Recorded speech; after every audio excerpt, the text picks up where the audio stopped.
आइए अब जरा बिहार की बात कर लें। बिहार की राजनीति से जुड़ी एक बड़ी खबर है। डिप्टी सीएम सम्राट चौधरी पर प्रशांत किशोर ने बड़ा हमला किया। प्रशांत किशोर यानी पीके ने गंभीर आरोप लगाते हुए कह दिया कि सम्राट चौधरी 6 हत्या के मामलों के आरोपी हैं और ऐसे शख्स का उप मुख्यमंत्री पद पर बने रहना लोकतांत्रिक मूल्यों के खिलाफ है। पीके ने साफ किया कि उनकी पार्टी कल प्रधानमंत्री को पत्र लिखेगी और यह मांग करेगी कि सम्राट चौधरी को फौरन उनके पद से हटा दिया जाए। साथ ही साथ उन्होंने गवर्नर से भी अपील की है कि उप मुख्यमंत्री को संवैधानिक पद से हटाकर कानून के कटघरे में लाया जाए। पीके ने मांग की है कि जिस व्यक्ति को जेल में होना चाहिए वो संवैधानिक पद पर नहीं रह सकता। अगर कार्रवाई नहीं हुई तो वो राज्यपाल से शिकायत करेंगे। बिहार की राजनीति में यह आरोप बड़ा भूचाल ला सकता है। बिहार के उप मुख्यमंत्री सम्राट चौधरी, इन पर मेरा सीधा आपके माध्यम से सरकार को, बिहार के गवर्नर से, बिहार सरकार से, केंद्र सरकार से मेरा अनुरोध है कि इनको हत्या के आरोप में, ये हत्या के अभियुक्त हैं, इनको तुरंत पद से बर्खास्त करके गिरफ्तार किया जाए। क्यों किया जाए ये समझिए। तारापुर में 1995 में 7 लोगों की जो हत्या हुई और 7 मारे जाने वाले लोग कुशवाहा समाज के लोग थे। ये बिहार में जाति की राजनीति करने वालों के लिए सबक होना चाहिए। सम्राट चौधरी कहते हैं मैं कुशवाहा हूं। 7 लोगों की जिनकी हत्या के ये अभियुक्त हैं, आरोप नहीं है, मैं शब्द बहुत सही समझ के बोल रहा हूं। 7 लोगों की हत्या के अभियुक्त राकेश कुमार उर्फ सम्राट कुमार मौर्य उर्फ Samrat Choudhary, Tarapur case number 44/1995, note कर लीजिए। 44/1995 में 7 लोगों की हत्या हुई, उसमें ये अभियुक्त हुए। ये अनुरोध कर रहा हूं कि हत्या का आरोपी, हत्या का अभियुक्त सम्राट चौधरी, राकेश कुमार उर्फ सम्राट चौधरी उर्फ सम्राट कुमार मौर्य आज संवैधानिक पद पर बैठे हुए हैं। ये देश के संविधान का, देश के विधि विधान का इससे बड़ा अपमान नहीं हो सकता है कि जिस व्यक्ति को जेल में होना चाहिए वो आदमी यहाँ का उप मुख्यमंत्री बना हुआ है। तो मुख्यमंत्री नीतीश कुमार सीधे इस पर कार्रवाई करें। नहीं करेंगे तो कल परसों में हम लोग राज्यपाल के पास डेलीगेशन लेकर जाएंगे, सिर्फ बर्खास्तगी के लिए नहीं, सम्राट चौधरी के गिरफ्तारी के लिए। पीके को आपने सुना। प्रशांत किशोर ने ये जो आरोप लगाए हैं उस पर सम्राट चौधरी ने पलटवार किया। कहा कि प्रशांत किशोर के आरोपों में कोई आधार नहीं है। 1997-98 में ही मुझे कोर्ट से बरी कर दिया गया था। साथ ही साथ उन्होंने प्रशांत किशोर पर परसेप्शन का खेल खेलने का आरोप लगा दिया।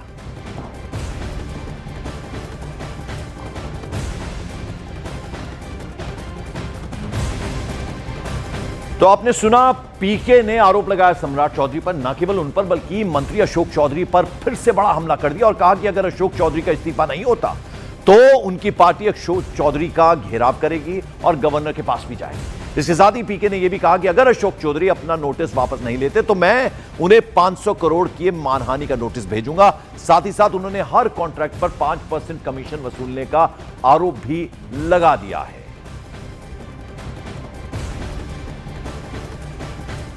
अशोक चौधरी के नाम पर जो संपत्ति की बात कही गई है, हम लोग उस बात पर कायम हैं। 200 करोड़ की संपत्ति इन्होंने अर्जित की है। इन्होंने कैमरे पर आप लोगों को कहा कि 1 कट्ठा भी जमीन हो जाएगा तो मैं जनसुराज की गुलामी करूंगा। मेरे भाई मुन्ना जी ने अभी पूरा डॉक्यूमेंट जारी किया है। अगर या तो उसको आप रिबटल कीजिए कि ये आपका जमीन नहीं है, और अगर जमीन है तो जनसुराज की गुलामी मत कीजिए, बिहार के लोगों की गुलामी के लिए तैयार होइए, इस्तीफा दीजिए। नहीं इस्तीफा दीजिएगा तो आपका घेराव होगा, आपका राजनीति आपका नहीं करने देंगे। हम लोग राज्यपाल, मुख्यमंत्री नहीं सुन रहे हैं, हम लोग राज्यपाल महोदय के पास जाएंगे, कोर्ट में जाएंगे, इनके खिलाफ कार्रवाई होनी चाहिए। और 100 करोड़ का मानहानि का नोटिस भेजे थे। आज डर के मारे शायद कहे हैं कि अब आगे हम कानूनी कार्रवाई नहीं करेंगे, तो 5 दिन के अंदर अंदर आधिकारिक तौर पर लीगल नोटिस वापस ले और नहीं लेंगे तो इन पर 500 करोड़ का और घोषणा करेंगे। नोट कर लो भाई, 200 करोड़ पर घबराए हुए है ना, या 500 करोड़ का और अवैध संपत्ति जो खरीदा है अशोक चौधरी ने अलग अलग नाम से। 7 दिन का समय दे रहे हैं, 7 दिन के अंदर अंदर अगर अब इस बात के लिए माफी नहीं मांगे कि प्रशांत किशोर पर झूठा मानहानि का मुकदमा करने का केस तो नहीं किया है, नोटिस भेजे हैं, तो अगर 7 दिन के अंदर अंदर लीगली कैमरे के सामने आकर ये नोटिस वापस नहीं लिए तो इन पर 500 करोड़ का और जो अवैध संपत्ति ये कब्जा किए हैं, खरीदे हैं, उसकी सारी सूची आपके सामने जारी करेंगे। तो पीके के आक्रामक तेवरों को आपने देखा। इससे पहले आपको बता दें, सम्राट चौधरी ने प्रशांत किशोर पर बड़ा हमला किया था और कहा था कि पीके आजकल खोजी पत्रकार हो गए, अपने ऊपर लगे भ्रष्टाचार के आरोप को बचाने के लिए दूसरे पर आरोप लगा रहे हैं। इसके बाद पीके ने पलटवार करते हुए कहा कि मेरे पास पैसा सरस्वती से आता है, जिसकी मैंने मदद की, उन्होंने मुझे पैसा दिया है। तो कुछ लोगों के पास कुछ नया नहीं, ये बेचारा आजकल खोजी पत्रकार हो गए। अरे सबसे बड़ी चीज है कि कुछ चीजें उचित फोरम पर होती है। जो आदमी अपने भ्रष्टाचार को बचाने के लिए दूसरे के ऊपर थोपने का प्रयास कर रहा है, पहले उसका तो जवाब दे। हूं कि पैसा सरस्वती से आता है, उन लोगों के माध्यम से आता है जिनको हमने मदद की, वो लोग पैसा देते हैं।